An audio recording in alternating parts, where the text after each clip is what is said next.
Boa noite novamente.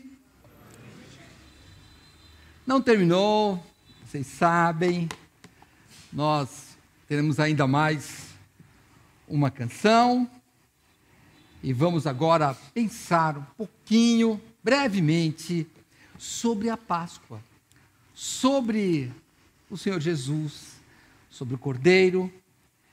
E uma coisa que nós devemos pensar, todos nós. O apóstolo Paulo, quando ele escreve sua primeira carta aos Coríntios, ele diz uma coisa bem importante. Ele diz assim: porque nada me propus saber entre vós, senão a Jesus Cristo e este crucificado. Vamos orar. Senhor nosso Deus, muito obrigado, Pai. Nós te agradecemos, Senhor Deus, porque o Senhor nos enviou o seu Filho Jesus para morrer naquela cruz e nos dar salvação. E pedimos que hoje, Pai, o Senhor possa esclarecer ainda mais todas as nossas mentes, os nossos corações, sobre o significado desta cruz. Talvez, Pai, haja pessoas aqui que, embora ouvintes da tua palavra, jamais tomaram uma decisão verdadeira em aceitar esta cruz. Então, eu te peço que hoje o teu Santo Espírito toque nos corações, para que haja salvação. E todos nós, Pai, que um dia aceitamos Cristo, possamos renovar os nossos votos de glorificar o teu nome, porque um dia o teu Filho Jesus morreu na cruz. Vamos lá, estamos comemorando a Páscoa e vocês sabem que esta é uma festa judaica. Nós pegamos uma carona. Vamos pensar assim: o que tem a ver a cruz? O que tem a ver Jesus? Porque o apóstolo Paulo, como eu li logo no início, diz que Cristo é o nosso Cordeiro Pascal. O que significa isso? Vamos pensar uma coisa. Era uma vez uma cruz. Vamos um pouquinho para trás no nosso tempo. Vamos pensar um pouco. Vamos caminhar debaixo de algum deserto. Era uma vez uma cruz, e quando começa esta cruz? Na verdade, se você pensar bem, no nosso calendário, faz 2000 anos que isso aconteceu. Mas sabe, eu quero falar uma coisa para vocês. Faz mais tempo que isso. Na verdade, faz muito mais tempo. Vamos pensar no tempo, no início do tempo. E vamos pensar em imaginar onde começa. Não foi há 2000 anos. 3? 4? Talvez mais. Na verdade, quando começa a contar o tempo, antes disso, já tinha a cruz. E nós vamos ver que faz mais de 2000 anos que Jesus foi crucificado. Quando nós começamos lá no Éden, lá no jardim do Éden, no início de tudo, quando os nossos pais, Adão e Eva, estavam lá, e você sabe da história. Eles não podiam comer de determinado fruto, eles comem, então, eles são condenados. Eles perdem a relação com Deus. Eles então têm uma morte espiritual. E Deus chega para Adão e diz: Adão, o que você fez? E ele diz: a mulher que o Senhor me deu, me convenceu, me enganou e eu comi. Na verdade, ele não diz que enganou, ele só diz: ela me deu e eu comi. E Eva, mulher, diz: a serpente me enganou e eu comi. Então, o Senhor Deus olha para a serpente. E aqui temos que ter na nossa cabeça que a serpente, lá em Apocalipse, diz que é o próprio Satanás. O que é que o Senhor Deus diz para a serpente? Em Gênesis capítulo 3, verso 15, diz assim: e que o Senhor disse à serpente. Eu vou ler o 14. Então o Senhor disse à serpente: porquanto fizeste isto, maldita serás mais do que toda a fera e mais do que todos os animais do campo. Sobre o teu ventre andarás e pó comerás todos os dias da tua vida. E aí vem a mensagem mais importante: e porei inimizade entre ti e a mulher, entre a tua semente, serpente, e a semente dela. A semente dela vai ferir a tua cabeça, serpente. E você vai lhe ferir o calcanhar dela. Então nós vemos que a primeira menção da Bíblia, o primeiro anúncio da Páscoa, foi feita no mundo celestial. Era o Senhor Todo-Poderoso falando com a serpente, falando com os anjos caídos, aqui representados por Satanás. O anúncio é celestial, o anúncio é espiritual, e Eva e Adão apenas ouvem. Começa a batalha, que foi mencionada aqui. Então, Eva ficou toda esperançosa. Poxa, da minha semente vai ser alguém da minha descendência que vai ferir a cabeça da serpente, que será o Salvador. E quem seria? Então, sem saber, estamos no começo da contagem do tempo, milênios atrás. E ela, no nosso tempo, ela queria algo rápido. Então nasce Abel, dentre os seus filhos, Caim e Abel, você sabe a história. Eu sei, Caim, aquele que matou Abel, mas antes de Abel morrer. Aliás, a causa da morte dele é a oferta que ele faz para o Senhor. No mesmo livro de Gênesis, no capítulo 4, verso 4, diz assim: e Abel também trouxe dos primogênitos de suas ovelhas e da sua gordura, e atentou o Senhor, ou prestou atenção o Senhor, ou prestigiou o Senhor a oferta de Abel. E aí começa a se desenhar algo. Agora temos uma semente que Eva provavelmente pensou que era Abel. E temos um cordeiro. E começa a montar uma história. Mas sabe o que acontece? Abel morre. Nós sabemos a história, Caim mata. Então, que semente seria esta? O tempo vai passando, porque era uma vez uma cruz. Então vem o tempo passando, vem Noé, e depois vem Abraão. Então, Abraão tem uma promessa do Senhor, e essa promessa ressuscita nele a ideia de que a semente da mulher seria... Abraão era um homem velhinho já. Ele e a sua esposa Sara. E Deus fala: olha, você vai ter muitos filhos.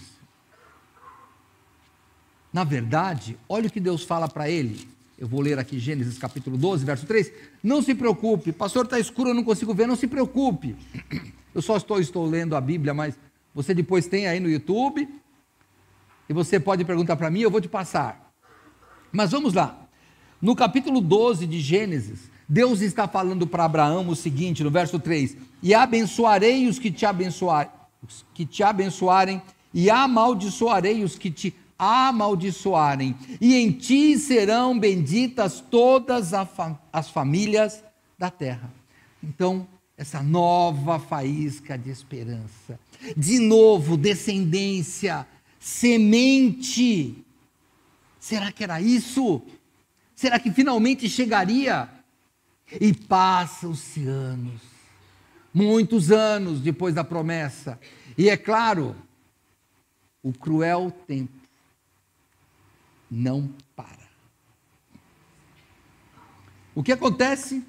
Abraão tem um filho, Isaque. Essa é a semente. Esse vai ser a minha semente. É nele que o homem será de novo trazido à presença do Senhor. Mas então, o Senhor diz para ele: não, sacrifica o seu filho. O teu único filho. O filho da promessa.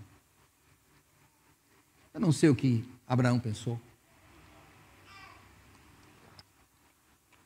Mas a Bíblia diz que ele acreditou que Deus era tão poderoso que iria ressuscitar o seu filho.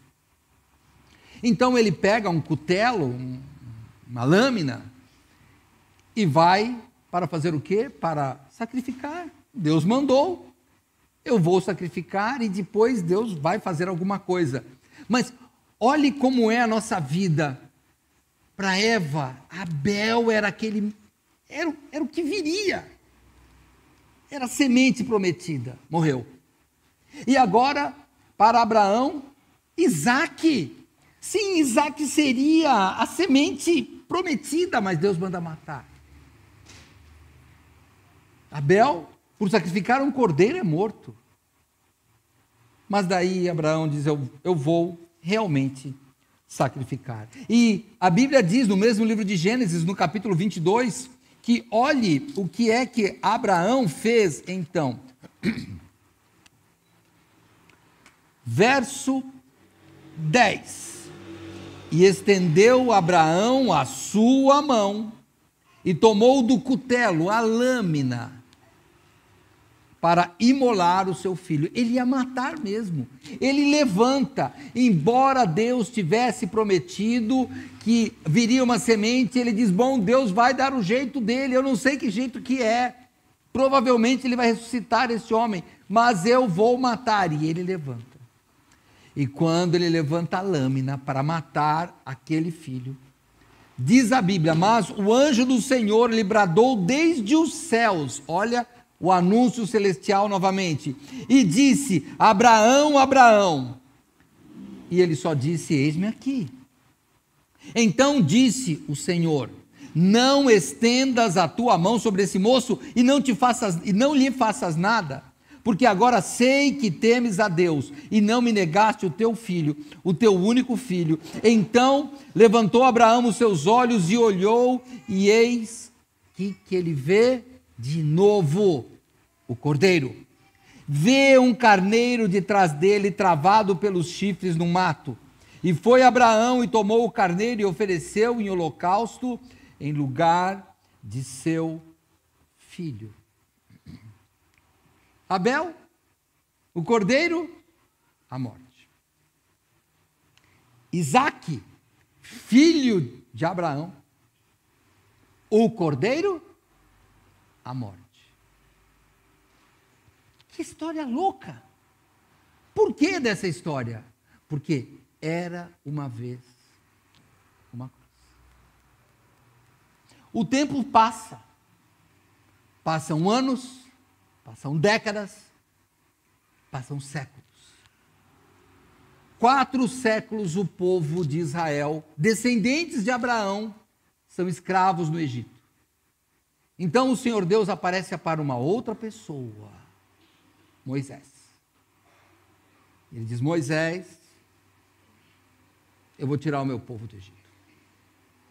E o que o Senhor faz? Ele manda todas as 10 pragas que nós sabemos, ou se você não sabe, no livro de Êxodo você vai descobrir essas 10 pragas, mas a última praga, que é a mais importante, porque naquela última praga, o Senhor Deus ia matar todos os primogênitos. E é aí que o Senhor Deus começa a contar um outro calendário. Ele começa um outro calendário para o povo judeu, não para nós, né? Nós pegamos uma carona. Ele diz assim para Moisés: este vos será o princípio dos meses. Este vos será o primeiro dos meses do ano.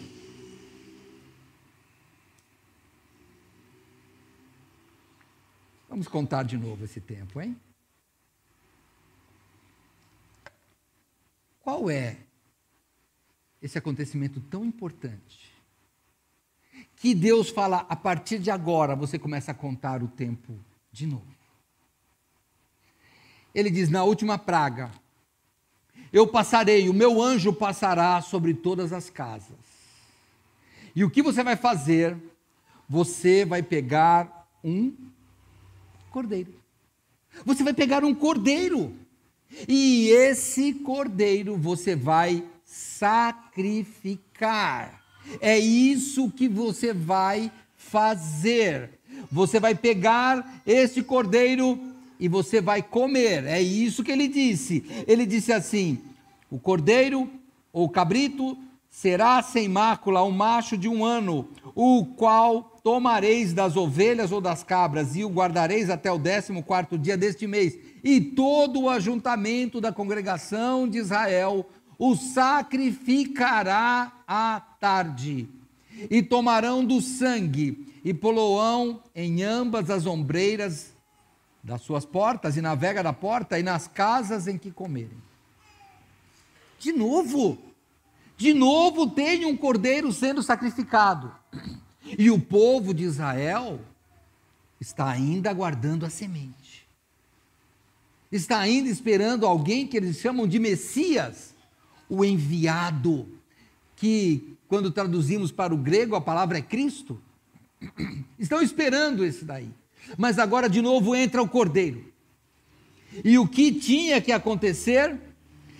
O Senhor Deus diz: eu passarei pela terra do Egito esta noite e ferirei todo o primogênito na terra do Egito, desde os homens até os animais, e todos os deuses do Egito farei juízo. Eu sou o Senhor. E aquele sangue vos será por sinal nas casas em que estiverdes.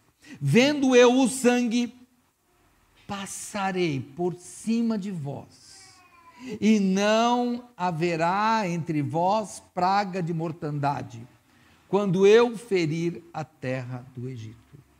O anjo passaria, e daí vem a palavra Pessah, que é Páscoa. Essa passagem por uma casa, a morte passaria por cima da casa e não mataria ninguém, se tivesse o sangue de um cordeiro. Essa é a história da Páscoa. E por que o cordeiro? Porque era uma vez uma cruz. Os profetas que vieram depois foram falando sobre isso. Falaram que viria a semente e um cordeiro. Eles davam as ideias proféticas de como isso aconteceria. E 700 anos antes do Senhor Jesus nascer, um profeta chamado Isaías foi bem mais claro, e ele diz o seguinte, no capítulo 53 do seu livro, capítulo 53 de Isaías, ele diz assim: todos nós andávamos desgarrados como ovelhas. Sempre tem ovelha, sempre tem o cordeiro. Cada um se desviava pelo seu caminho, mas o Senhor fez cair sobre ele a iniquidade de todos nós.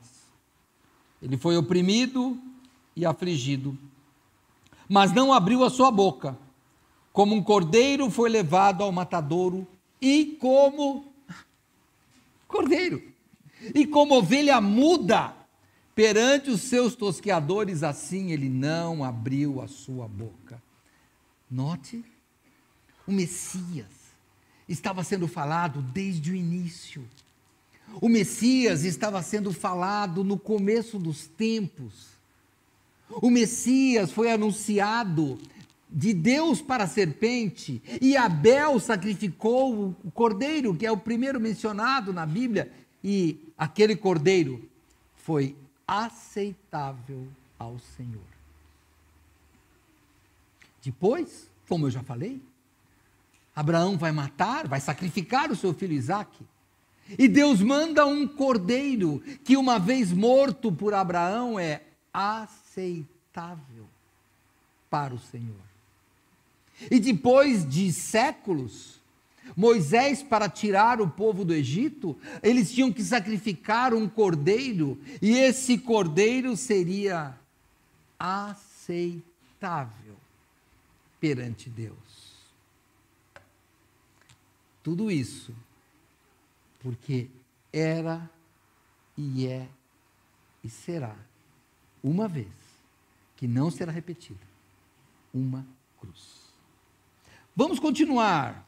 O Senhor Jesus disse: olhe, vocês têm que olhar as Escrituras, e as Escrituras que ele está dizendo no tempo dele, era todo o Antigo Testamento, desde Gênesis até o último dos profetas. Ele diz: todas elas falam de mim, porque toda a Escritura fala da semente e fala do cordeiro. E o que acontece? Esse Jesus seria o sacrifício nosso. Porque vocês sabem da história, faz 4 meses que comemoramos o Natal, onde uma virgem chamada Maria concebe do Espírito Santo e dá à luz ao próprio Deus, ao Senhor Jesus Cristo, o Messias, a semente da mulher, não de José, mas de Maria. Mas da mulher, porque esta era a promessa. Então Jesus nasce, e há 4 meses atrás, nós estávamos aqui num outro musical, comemorando o nascimento da semente. Mas aquele bebê na manjedoura, que foi tão bonito, aquele bebê que era tão fofinho, gracioso, naquele momento era metade da promessa. Porque o cordeiro tinha que ser um sacrifício aceitável. E assim como o cordeiro de Abel foi aceitável ao Senhor, assim como o cordeiro que Abraão sacrificou foi aceitável ao Senhor, assim como os cordeiros mortos na Páscoa, instituída para o povo hebraico, em primeiro lugar, foi aceitável a Deus. Agora nós temos Cristo como o Cordeiro Pascal. E o que tudo isso ia dizer? Você notou que em algum momento nós cantamos uma música que dizia: quantos cordeiros? Quantos cordeiros? Pastor, que coisa absurda, era tanto cordeiro morto. Por quê? Era o anúncio de que haveria um cordeiro e que toda a lei se fecharia num cordeiro. Toda a lei. Aquele cordeiro tinha de uma forma especial para ser morto. Por quê? Porque ele tinha que pagar todos os pecados da humanidade. Porque quando Adão pecou, ele trouxe para nós todos essa natureza pecaminosa. E isso só poderia ser limpo por um sangue, não meu, não dos mártires, mas do próprio Deus morrendo por nós.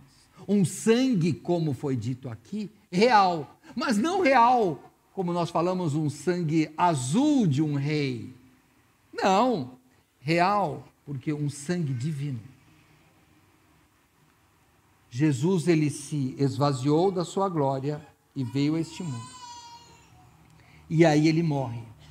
E a Bíblia diz que ele deveria ser feito maldição por nós. Então ele tinha que ser morto num madeiro. Ele não poderia ser apedrejado. Ele não podia morrer de um acidente.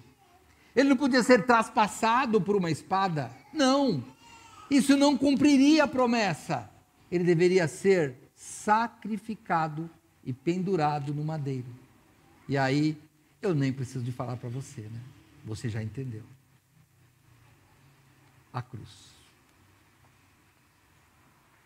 Era uma vez uma cruz. O Senhor Jesus é a semente, como a Bíblia diz. O Senhor Jesus é o Cordeiro. O Senhor Jesus, Ele é o Cordeiro Pascal. Porque desde o primeiro sacrifício de Abel, desde o primeiro anúncio celestial de que a semente viria, desde o primeiro sacrifício de um cordeiro que foi aceitável, teria que vir a semente e ser aceitável. E por isso, era uma vez, milênios atrás, já tinha. Jesus não morreu há 2000 anos atrás. Jesus morreu desde a fundação do mundo. Pode ir em Apocalipse, você vai ver. Sabe por quê? Porque esta ampulheta, esse relógio, só serve para nós. Nós temos um Deus que está acima de tudo isso. Ele não segue esse tempo nosso. Jesus foi morto lá no início. Mas como nós somos limitados ao tempo, nós somos limitados. O Senhor Deus já tem toda a história escrita, porque eu não sei, eu não consigo imaginar uma vida sem tempo. Mas o Senhor Deus, Ele criou o tempo. Como que é isso, pastor? Eu não sei. Eu não sei como que é isso. Eu sei que é assim. Porque em algum momento não tinha tempo. Mas também não tinha momento. Mas teve uma hora que Deus criou o tempo. Mas eu e você, nós estamos aqui. Eu não sei quantos anos você tem.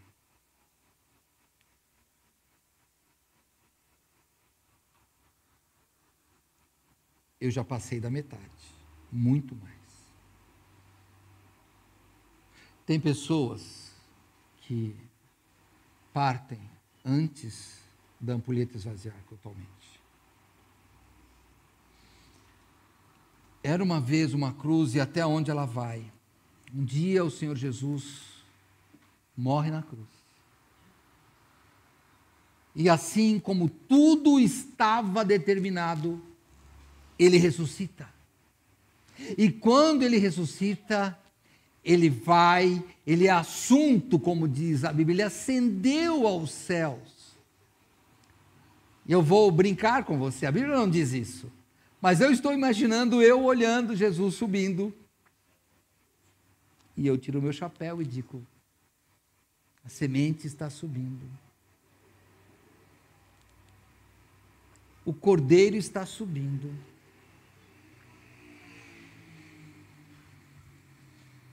Mas eu ainda estou esperando.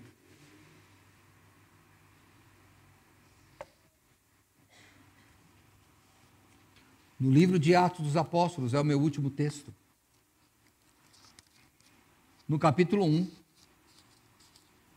quando Jesus está indo aos céus, a Bíblia diz o seguinte: o Senhor Jesus falou assim, no capítulo 1, verso 7, porque os discípulos haviam perguntado, quando será o tempo? Ah, se nós soubéssemos, hein? Quando será o tempo? Sabe o que Jesus disse? Não vos pertence saber os tempos ou as estações que Deus Pai, o Senhor do tempo, estabeleceu pelo seu próprio poder. Mas recebereis o poder do Espírito Santo que há de vir sobre vós e ser-me-eis testemunhas, tanto em Jerusalém como em toda a Judéia e Samaria até os confins da terra. E sabe o que nós estamos fazendo? Estamos testemunhando. Estamos testemunhando o quê? Era uma vez uma cruz. E quando Jesus dizia isso, vendo-o, eles, os discípulos, foi elevado às alturas e uma nuvem o recebeu, ocultando-o a seus olhos. Lá vai a semente, lá vai o cordeiro. E estando eles com os olhos fitos no céu, Enquanto ele subia, eis que junto dele se puseram 2 homens vestidos de branco, os quais lhe disseram: homens galileus, por que estáis olhando para o céu? Esse Jesus, que dentre vós foi recebido em cima no céu, há de vir, assim como para o céu os vistes ir. Tudo que ele prometeu, desde aquela fala para Satanás, que Eva ouviu e não era naquele momento, mas ela já cria no Messias.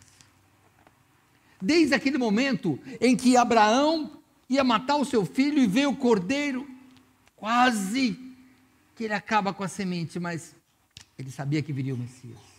Então, quando Moisés está lá, saindo do Egito e mata os cordeiros e o anjo passa, ele diz para o povo: um dia eu não vou ver, mas um dia o Senhor Deus enviará o Messias e vocês vão ouvir. Os anos se passaram, muitos anos, e Isaías diz: ele vai morrer e vai pagar os nossos pecados. Quando Jesus vem, morre na cruz, ressuscita, e os anjos dizem: era uma vez uma cruz. Mas como a narradora falou bem, a história é única, não se repetirá, mas a semente voltará, porque o Senhor Jesus há de voltar e vai levar todos aqueles que creram nele, porque ele disse que é o caminho, a verdade e a vida, e só podemos ir ao Pai por meio dele. Eu não quero te assustar, mas o tempo está passando. Eu e você estamos aqui dentro. Era uma vez uma cruz. Não importa se foi para Eva. Para mim, era uma vez uma cruz. Há uns 45 anos atrás. Era uma vez uma cruz para você, quando você aceitou Cristo. Eu queria te fazer um propósito, ou uma proposta, ou um desafio para você que está aqui no templo, para você que está em casa. Muda o nome. Ao invés de era uma vez uma cruz, diga: hoje é o dia de eu aceitar a cruz. Hoje é o dia de eu aceitar o Senhor Jesus, porque nós vamos viver à sombra dessa cruz. Por isso é que eu vou voltar no primeiro versículo que eu li, quando Paulo diz: nada me propus saber entre vós, senão a Cristo e este crucificado. É a vez da cruz. Um dia, por ele ter morrido na cruz, ele vai voltar e vai nos buscar. Que ele busque você também. Vamos orar, que Deus te abençoe. Senhor nosso Deus e Pai, nós te agradecemos, Senhor, porque um dia o Senhor Jesus veio ao mundo, morreu, ressuscitou, foi ao céu, mas voltará para nos buscar. Talvez tenha pessoas aqui nas redes sociais que jamais aceitaram Jesus, ou que saíram da presença dele. Pai, traga-os de volta, Senhor, que possam ser reatados na amizade através do sangue derramado na cruz. Se pessoas hoje entenderam, Senhor, o plano da salvação pela cruz, que possam hoje declarar-se, fazer uma profissão de fé, crendo em seu coração e confessando com a sua boca, que é a vez da cruz. Em nome do Senhor Jesus é que eu oro. Amém.